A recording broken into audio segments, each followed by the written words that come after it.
મિત્રો અહીંયા બાપુએ જેમ કીધું કે અહીંયા દીપડા ને હાવજ ને એ બધું આવી જાય છે, જનાવર નહીં. તો આ છે ગુફાની અંદર જવાનો રસ્તો અને અહીંયા જો આખું જંગલ વિસ્તાર જ છે. બંગાળમાં આવી ગઈ છે બીજેપી સરકાર અને અહીંયા થાય છે ભવ્ય ઉજવણી. पहला मगर टीम के दूसरा ओवर हाई पुल पहुंचता और वहाँ ઓહ ગાઈસ, કેમ છો? જય દ્વારકાધીશ. તો મિત્રો બધા મજામાં છો? તો આવી ગયો છો નવા વ્લોગ સાથે. તો મિત્રો તમને ખબર જ હશે કે હમણાં બંગાળમાં ચૂંટણી હાલે છે. તો અત્યારે પરિણામ આજે જાહેર થવાનું હતું ને અત્યારે થઈ ગયું છે અને અત્યારે આવી છે ભાજપની સરકાર.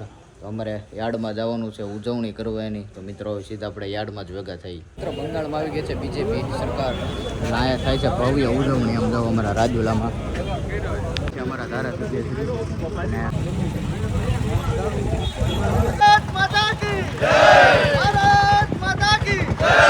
હવે અત્યારે ફોડે છે ફટાકડા. ભાજપ આવી ગઈ છે તો એની ખુશીમાં ફટાકડા ફોડે છે.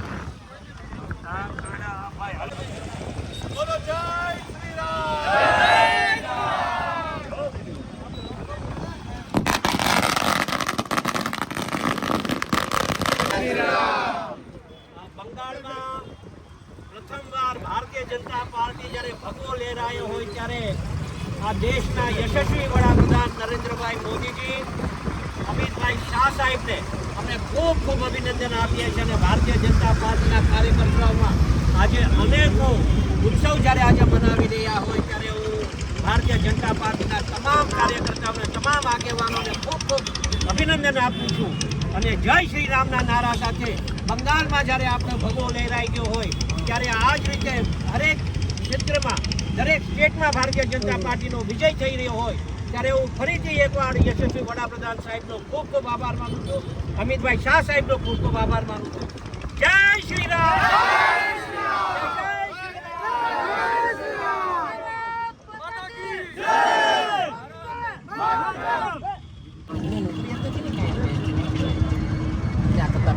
એટલે આ પ્રમાણના છે આમનો છે ને મેદાન છે આ બાપને ખબર છે તમે જઈ આવો મનમાં ને હું કહી દઉં.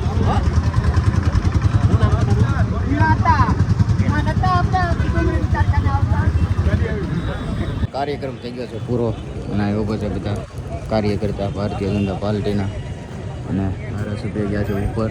મિત્રો હવે અત્યારે હું જાઉં છું અમિતને તેડવા, કારણ કે અમારે અત્યારે જવાનું છે ચાંદલિયા ડુંગરે. રહસ્યમય જે જાણકારી છે તે જાણવા જવાનું છે. તો મિત્રો બહીને રહેજો કન્ટિન્યુ. મિત્રો ભરી લીધો છે અમિતને.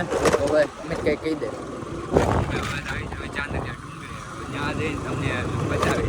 તો ભાઈ હજી મિતાંશુને પણ લેવાનો છે. તો ચાંદલિયા ડુંગરે તો હજી કંઈક જોશું. મિત્રો બહીને રહેજો કન્ટિન્યુ. મિત્રો ફાઇનલ ભરી લીધો છે મિતાંશુને તે. તો હવે આપણે સીધા ચાંદલિયા ડુંગરે જ મળીએ.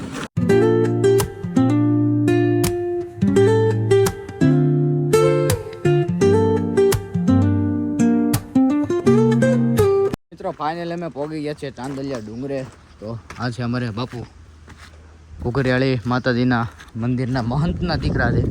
આ છે ખોડિયાર માતાજીનું મંદિર ચાંદલિયા ડુંગરે. હજી થોડું ઘણું બને છે. અને આ છે મામાદેવનું મંદિર. તો મિત્રો આનો ઇતિહાસ એવો છે ને કે અહીંયા એક સાધુ રહેતા મહંત. એ બાપુ પર થોડોક અત્યાચાર ને એવું કરવામાં આવતું. તો એ બાપુ સ્કોર્પિયો બંદૂકો બધું રાખતા. બાપુ એક મર્ડર કરેલું છે. તો વધુ આપણે જાણકારી જોતી હોય તો આપણી આરે છે મિતાંશુ. તો એની પાસેથી લેશું જાણકારી. મને તો એટલી બધી કાંઈ ખબર નથી પણ મિતાંશુને ખબર છે. તો મિત્રો હવે મિતાંશુને જ પૂછશું કે શું છે એમ. આ છે અમારે એના મહંત એટલે કે મિતાંશુ બાપુ અને આપણો ભાઈબંધ છે. તો બાપુ આનું શું ઇતિહાસ છે? અહીંના જે બાપુ હતા તેનું વર્ચસ્વ બહુ અલગ હતું. અહીંના જે મહંત હતા તે જાજો સમય રહ્યા અને ચાંદલિયા ડુંગરા અને મંદિરનો પણ જાજો વિકાસ કર્યો. અહીંના બાપુને ધાક ધમકીને એવું કોઈથી પણ આમ એવું બધું નહોતું, કેમ કે બાપુ માથે ઘણી ધાક ધમકીને એવું કરવામાં આવ્યું હતું. આ વાત 99% સાચી છે. એમ નથી કહેતા કે સાચી ચીજ છે. અમને વાત ખબર છે એટલે અમે કહીએ છીએ. અને અત્યારે જે રહેવાસી છે મહંત શ્રી મુકેશ બાપુ ચાંદલિયા ડુંગરાના, અને બાપુ ઘણે ખરા એવા હથિયારો પણ રાખતા હતા. કેમ કે મહંત તો એને હથિયારોની જરૂર પડે કારણ કે જંગલમાં રહેવું, જનાવર કે એની ધાક પણ હોવી. બરાબર. અત્યારના જે રહેવાસી છે મુકા બાપુ, જે મારા મોટ બાપુ છે, એની હારે મેં અહીંના આટલા વિસ્તારમાં મેં સાવજ દીપડા જોયેલા છે. મેં મારો અનુભવ છે. ખાલી એમ નથી કહેતો કે છે ને આમ તેમને, મેં જોયેલા છે, મારો અનુભવ છે. કે અહીં આજે આજુબાજુમાં ડુંગરમાં હાવત દીપડો છે અને એના બચ્ચા પણ અહીં જોયેલા છે મેં. પૂનમના દિવસે અહીં આજુબાજુના ગામડામાં વધુ પડતા ગામડાના વિસ્તારોમાંથી હોય છે, પણ આજુબાજુના બધા જ માણસો અહીં પૂનમ ભરવા માટે આવે છે અને માનતા પણ રાખવામાં આવે છે. અને મારો જાત અનુભવ પણ છે. અને અહીંયા આવો તો મારા મોટ બાપુ એવા મહંત શ્રી મુકેશ બાપુનો પણ તમે તેની મુલાકાત કરજો અને અહીંયા દર્શન કરવા પણ જરૂર આવજો. અને અહીં જે માનતા પણ રાખવામાં આવે છે તે પૂરી પણ જરૂર થાય છે. તો તમે અહીં આવજો અને એકવાર મારા મુકા બાપુની એટલે કે મારા મોટ બાપુની મુકેશ બાપુની મુલાકાત પણ કરજો.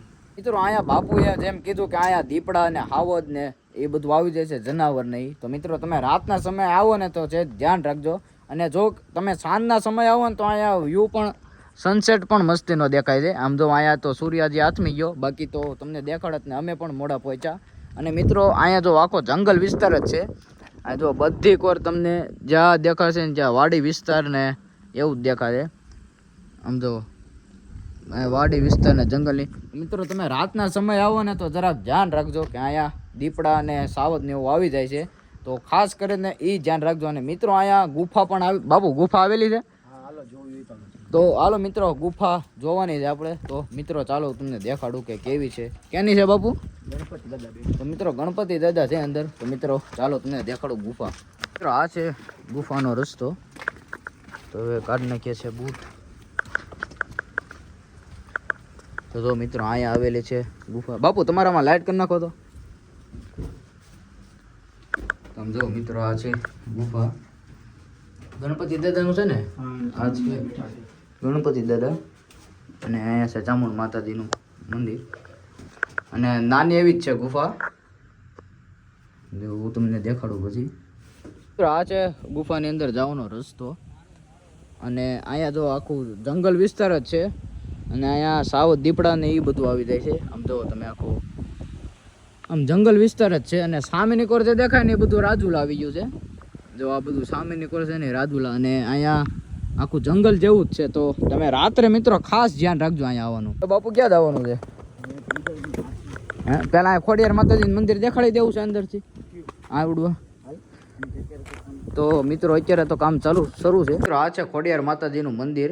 હજી સેજ કામકાજ તો શરૂ છે. તો બની જાય પછી એકવાર જરૂર મુલાકાત લેજો. તો હવે મિત્રો જવાનું છે. ક્યાં જવાનું છે હવે મિતાંશુ? તો ચાલો મિત્રો હવે બહીને રહેજો કન્ટિન્યુ. ઉપરની જગ્યા છે જે તમને મંદિર, મામાદેવનું મંદિર ને ખોડિયાર માતાજીનું મંદિર ને બધું તો દેખાડી દીધું છે. તો મિતાંશુ કંઈક નીચે લઈ જાય છે. તો મિત્રો બહીને રહેજો કન્ટિન્યુ. મિત્રો આખો આમ જો જંગલ વિસ્તાર છે. તમને આખો દેખાડું. અહીંયા સાવજ દીપડા ને બધું આવી જાય છે આ આખા વિસ્તારમાં. તો અહીંયા ઉપર અહીંયા લગી તો આરામથી આવી જાય છે. રાત્રે અહીંયા હોય ને હોય જ છે. હા બાપુ. તો ઉપર આવવામાં કાંઈ વાર જ નથી લાગતી.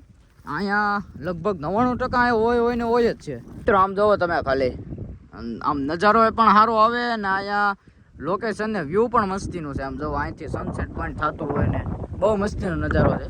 તો અહીંયા હજી વિકાસ થોડો ઘણો થાય છે અને થોડો ઘણો થઈ ચૂક્યો છે. તો અહીંયા નજારો તમે સનસેટનો તો આજે આપણે મોડા પગ્યા, બાકી તમને દેખાડે તો હજી વાગ્યા છે 7:30 જ થયા છે. તો આમ જોવો તમે ખાલી. અને આ છે અમારે બે બિલ્ડરો. તો મિત્રો હવે અહીંયા થોડું ઘણું જાણકારી અમે મેળવી અને બાપુએ થોડીક મને પણ જાણકારી કીધી ને તમને મેં કીધી. તો હવે થોડી ઘણી જાણકારી પ્રાપ્ત કરીને હવે જઈએ છીએ ઘર તરફ. તો આજે કંઈક જવાનું છે ક્રિકેટ. તો હમણાં રોજ જોવા જઈએ છીએ. તો આજે બીજે ક્યાંક જવાનું છે. તો મિત્રો આજના બ્લોગમાં બન્યા રહેજો કન્ટિન્યુ. તો મિત્રો અત્યારે અમે આવ્યો છે મેચ જોવા. અને અમારે આને શું કહેવાય દાદા બોલે એને? કોમેન્ટ્રી બોક્સમાં છે અમારે ઘનશ્યામભાઈ. તો કાંઈક કહો તમે, બોલો આમાં બોલો તમે. બોલો આમ તો બોલો. આમાં વિડીયો છે, બ્લોગ બોલો કંઈક. આ તો ઘડી ખમી જાય. હાલો जल्द से जल्द अपने फील्ड सजा दे। ये रीजन के कप्तान को विनंती है जल्द से जल्द अपने फील्ड सजा दे। एक्स्ट्रा खिलाड़ी कोई हो तो प्लीज मैच શરૂ થાય પ્લીઝ ગ્રાઉન્ડ ની બહાર જઈને બેસી જાજો ભાઈ. हाँ डिटर बैट्समैन कोई बिल्डर नहीं हमें क्या होता है देखते हैं. एक ही रन मिलेगा. 31 रन.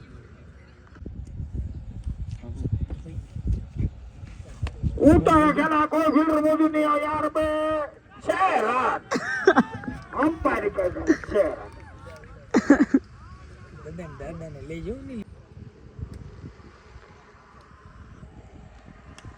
ऊपर के चला है यहाँ पे फील्डर मौजूद और भी फील्डिंग